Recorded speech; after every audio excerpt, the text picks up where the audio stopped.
tanpa kantong empedu bisa gak sih hidup normal kayak biasa aja gitu?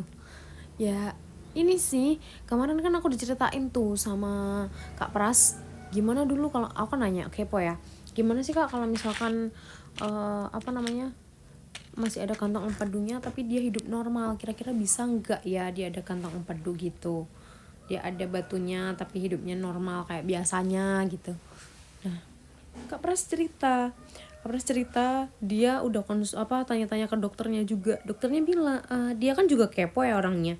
Dia nanya tuh ke dokternya, dok misalkan orang itu terkena terkena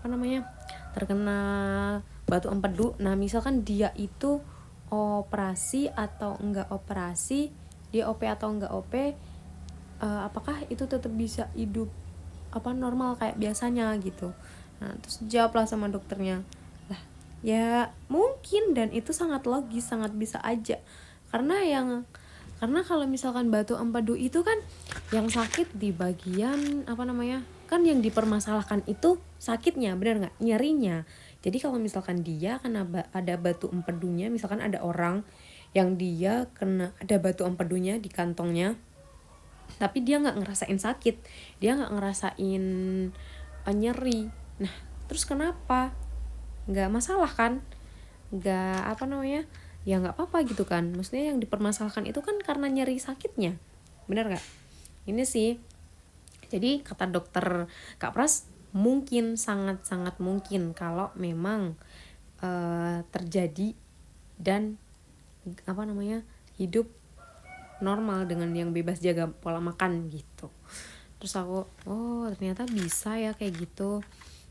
Dan kata dokter nggak boleh, Kak Pras tuh nggak boleh stres urusan operasi atau nggak operasi, itu belakangan aja, karena kalau misalkan stres itu malah mengganggu kesehatan. Dan akhirnya waktu itu Kak Pras akhirnya nemu sama herbal Cina.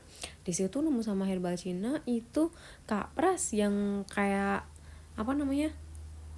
konsumsi, karena nggak mau operasi, karena waktu itu takut juga sama operasi, nggak mau operasi, takut sama darah. Dan akhirnya nemu sama herbal Cina. Itu kan Kak Pras tuh batunya multiple ya, ada 5 ya. Nah waktu itu setelah konsumsi kurang lebih baru 1 bulan, itu udah ada efek positifnya, dan efek positifnya wow banget. Batu empedunya tinggal 2 loh, itu udah di USG lagi loh, tinggal 2. Terus habis itu nyerinya tuh udah jarang banget, dan akhirnya dikonsumsi rutin 2 bulan konsumsi. Itu bener-bener yang masya Allah banget, tabarakallah banget. Itu bener-bener yang kayak batu empedunya udah hilang, udah lenyap. Ini sih yang menurut aku teman-teman harus tahu semuanya.